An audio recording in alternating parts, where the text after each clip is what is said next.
What's good? What's cracking? It's your girl, Taquise Jones, aka Killer Queen T, aka Blackout T. Did I do my intro right? I don't know. Don't leave. Stay with me. Don't go. Check me out.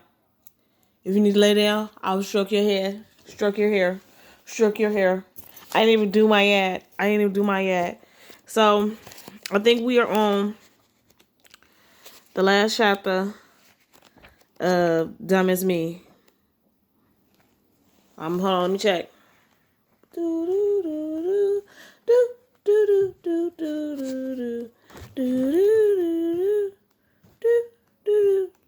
No, we're not. We got it. We're not. This is not the last chapter. So y'all good. You're good. Am I gonna do 2 chapters? Hold on.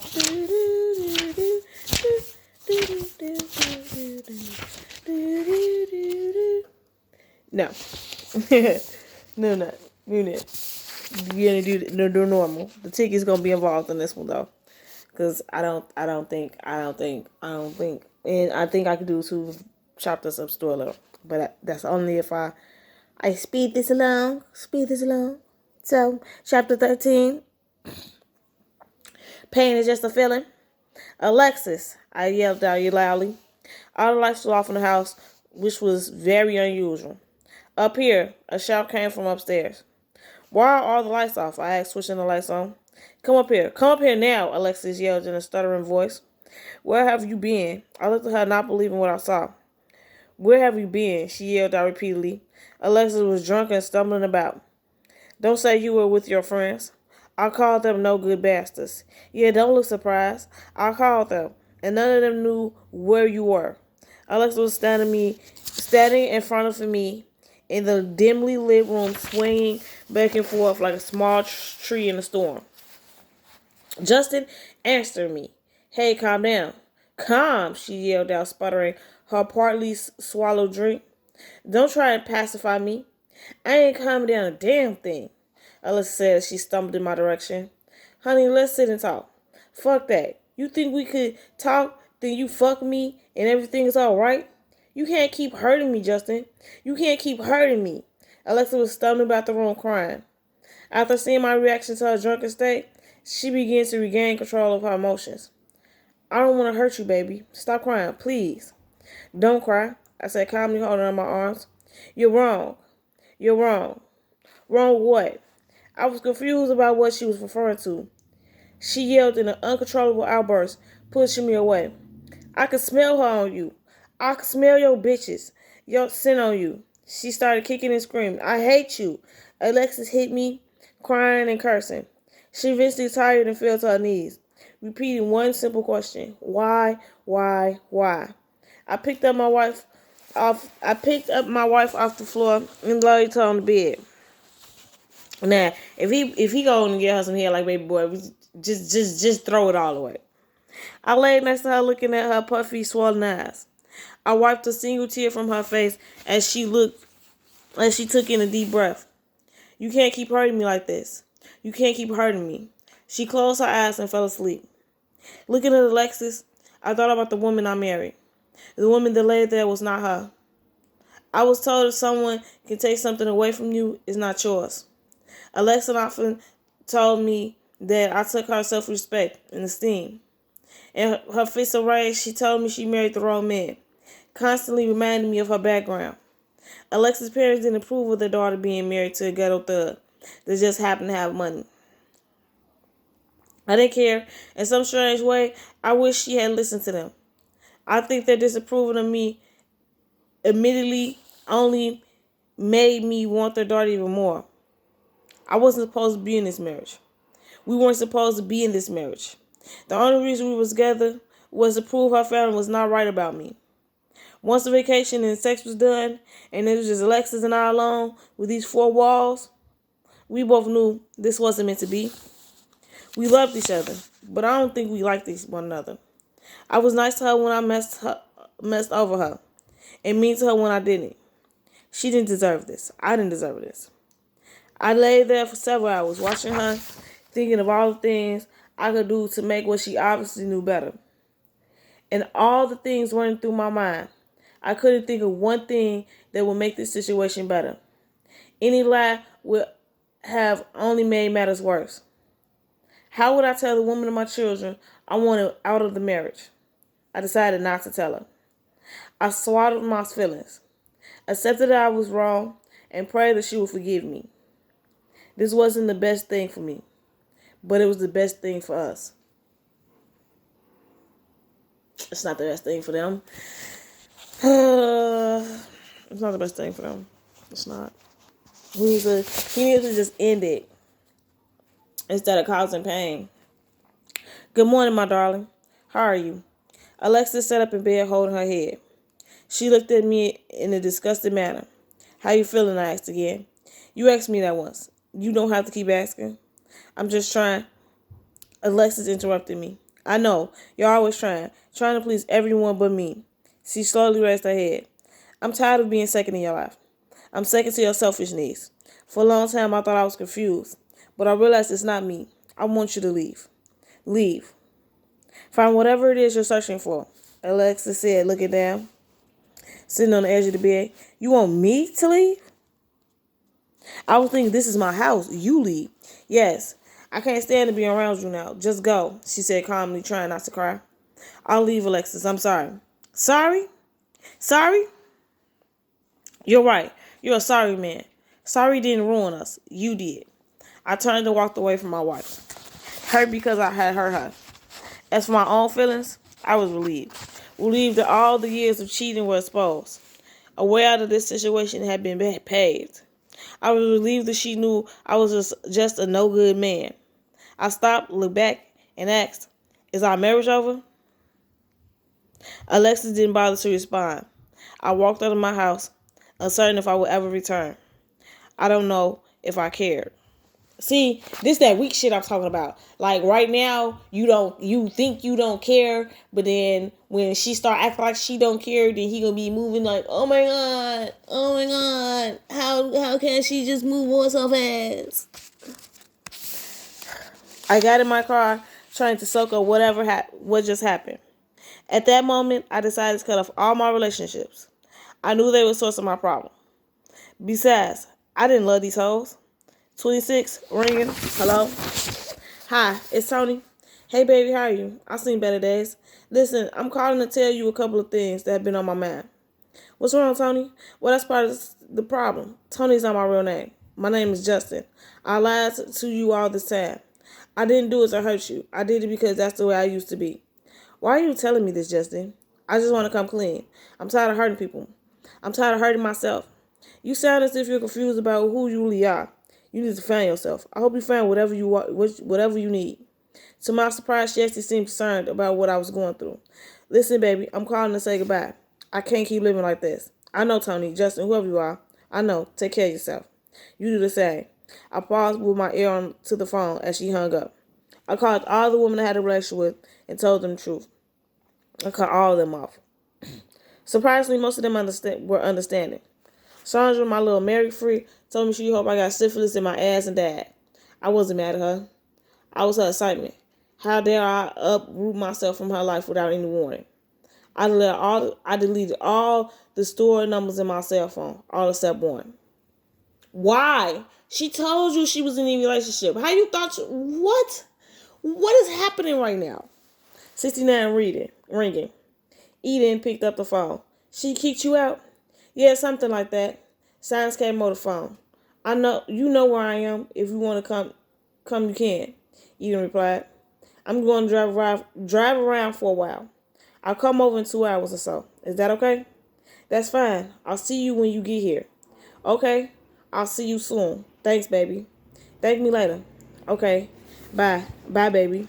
I was riding on the expressway thinking what I was doing couldn't be more wrong. Why was everything that's so wrong felt so good?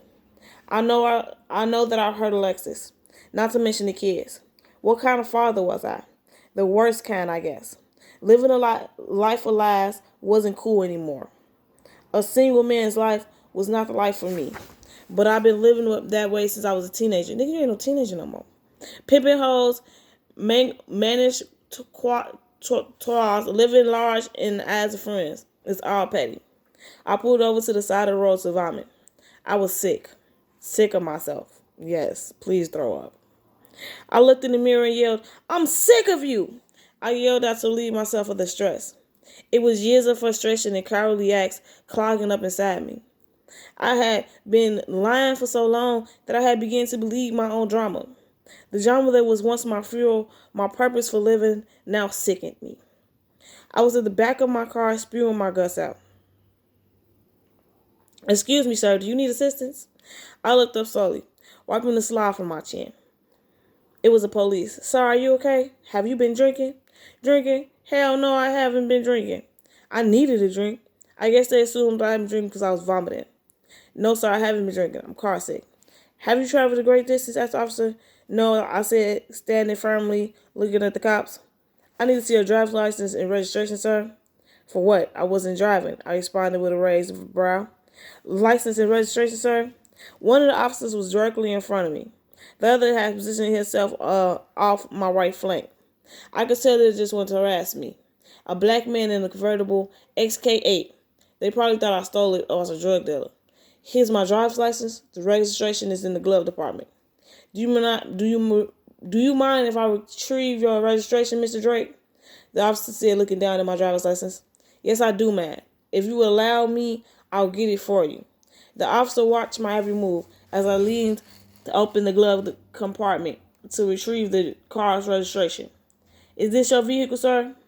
What kind of question is that? Of course it's my car. This answering the question. This is bullshit. Sir, I'm going to administration a field sobriety test. I believe that you've been drinking under influence. I haven't been drinking. You think I'm drunk? I'm not drunk, and I'm not taking any field tests. So are you refusing to comply? You fucking right. Fuck you and fuck your test. Sir, put your hands on the car. What? Put your hands on the car. The cop shouted loudly. For what? You're under arrest. Under arrest? You're not arresting me. Arresting me for what? Other officers arrived on the scene. I saw the situation about to explode. I backed away from the officers as they advanced toward me. What I'm being arrested for? I done nothing wrong, I said as I backed away. One of the officers rushed me. I heard other voices yelling, take him to the ground! Take him to the ground! I began to violently resist. All the stuff I was going through, these cops had no idea. I had a lot of anger inside me, and I was mad at myself. So I didn't care what happened. I was willing to die that day. I began to throw the officers off. I yelled out, bring it, pigs! I clutched my fist and fired on the first one that came in the striking distance. I was throwing my fist fast and as hard as I could. My intentions were lethal. I was swinging wildly while bagging up. I was punching myself out. Fatigue had overcome me, and all the blows I had taken began to take a toll on me. I grabbed one of the officers in the headlock and fell to the ground with him. I figured if they were going to do this to me, I was going to kill at least one of them. While on the ground, I was being kicked and pelted with nightsticks. I released the cop and balled up in a fetal position to protect myself. The last thing I remember was hearing the cop say, treat him like a king. I knew exactly what that meant. I woke up beaten and bruised, handcuffed in the back of the police car. I rubbed my tongue across my teeth to check if there anyone missing. Soft-ass pigs. That's what they live for. To beat brothers down. The cop opened the back door of the squad car. Mr. Drake, you have the right to remain silent. Anything you say can and will be used against you in the court of law. If you cannot afford an attorney, one will be provided for you. Yeah, I understand. Why did you arrest me? You were placed under arrest for refusing to take a field sobriety test. That's against the law. What? I'm not drunk. Yeah, whatever. Tell it to the judge. He closed the door. They all stood there looking at me and my driver's license. I'm sure they noticed the address. All the cops had that we fucked up look on their face. Put the top up on your car. I yelled out from the back of the hotel high patrol car. One cop came over and opened the door. What did you say, sir? Put the top up on my car. Your car is going to be towed to the police impound yard. Besides, you don't need to worry about your car. Worry about your ass. That's no reason to tow my car. My car ain't got nothing to do with this. Just put the top up, roll the windows up, and I have it picked up. So your car's being impounded for refusing the sobriety test. That warranted us towing your car. We handle situations as if you were a drunk driver. You can have someone pick it up from the impound lot. The cop slammed the door. Just roll up the fucking windows and put the top up. It was a long ride to the police station. Arrested over some bullshit. I knew I would beat this, but what effect will this have on my career? What about Alexis? What about my kids? This was really a fucked up day. We arrived at the station. Step out of the car, sir, and watch your head. Stepping out of the car, I whined from pain. The adrenaline rush had worn off, and the pain of the beating was starting to materialize. I limped through a metal door into the processing center. My handcuffs were not removed because I resisted the cops. Not what I asked. You're going to be given a breathalyzer test to determine your body's alcohol content. Let's do it. I was eager because I wasn't drunk. I was eager to prove my innocence. I blew into the machine. It was painful because my lips and jaw were swollen. Blow, said the officer. I leaned back, looking up at the ceiling. The cuffs were irritating my wrists. You didn't blow long enough, Mr. Drake. You need to lean forward, put your mouth on the upper hinges, and blow until I tell you to stop. Are you ready? I nodded my head. Blow. I blew as hard as I could. Stop. The cop looked at the machine and looked at me. What's the results? I said sarcastically. According to the breathalyzer, He paused, looking back at the machine. On what? He shifted in the chair and leaned back. According to the breathalyzer, you're not under influence. I like my phone call, officer. I was going to try to nail these fucks to the wall. I had one of the top lawyers in the country. He was not Johnny, but he would eat this up. They put me in a holding cell with a bunch of drunks. Man was not meant to be in prison. I definitely wasn't built for this shit. I sat in that cold cell on the floor 4 hours looking at the men that were there, not knowing any of their backgrounds. I could see myself in each of them. We all had a look of disbelief and confusion. Justin Drake, a voice yelled, "Checkout time," said the guard. I walked out of the cell looking back, promising myself never to return. I saw my lawyer, Bernie, standing on the other side of the glass partition, his mouth open, surprised to see me in that condition. What happened? My lawyer asked. I got my ass kicked. Are you okay? He asked, placing his hand on my shoulders. I'm okay. My ostrich boots are ruined, but besides that, I'm okay. We going to sue the police officers, the city, everybody. Bernie was enraged. He looked at the cops in the station. What about my car? I asked. It's fine. It's in the parking lot. We walked out of the station. Handle this, Bernie. Handle this. I will. Don't worry. It's done. Are you going to be okay? Yeah, I'm fine. I limped down the stairs to my car. You're Bernie? Yeah, he said, swinging around. Don't tell Alexis. Damn, you still trying to hide shit from her. This how you know he trying to go home and hit her with that cutty. He trying to keep one bitch on the side, but how you trying to keep a bitch? They got something going on. You don't know if she got a bitch or a nigga or what, but you know somebody taking care of her. Okay, now we going on to the tick. Remember he was hopping across the rooftops and he couldn't concentrate, and the voices was in his head. And he needed some good denial. So we was going to Ninja World. That's where we at. We at Ninja World. We just arrived up and pulled up in Ninja World. Thank you for flying Air Western. I hope you enjoyed your flight. Bye-bye, America. Once again, I tread upon your soul. Paula Simbrai, my arch enemy. I underestimated his zeal. Honorable Master Zine, it is so good to see you. I have been followed. A samurai. Lower lobby. Deal with him. Of course. My swiny frame screams with pain. That Laniger Bay was a man-made hell. I've held the water in crane position that long. Airport. The harsh glance of chemical lights and chemical carpeting and the wailing cries of a child form a backdrop of comfortable vacuum-packed misery. Go no further, samurai. Your destiny ends here with your life. So already it begins. Very well, dogs. No quarter acts, none giving. What? I think he wants a quarter. Yeah! The battle is a short one. I weave a lethal net of baked goods that few can escape. Begone cause. I shall squash your heads like overripe melons and eat your shattered brains. Now, Ninja Spoil, take me to your master. I will have words with him. What? His rage seems to have emitted somewhat so much destruction. It's hard to believe this once was the Ninja World. Enough, stop.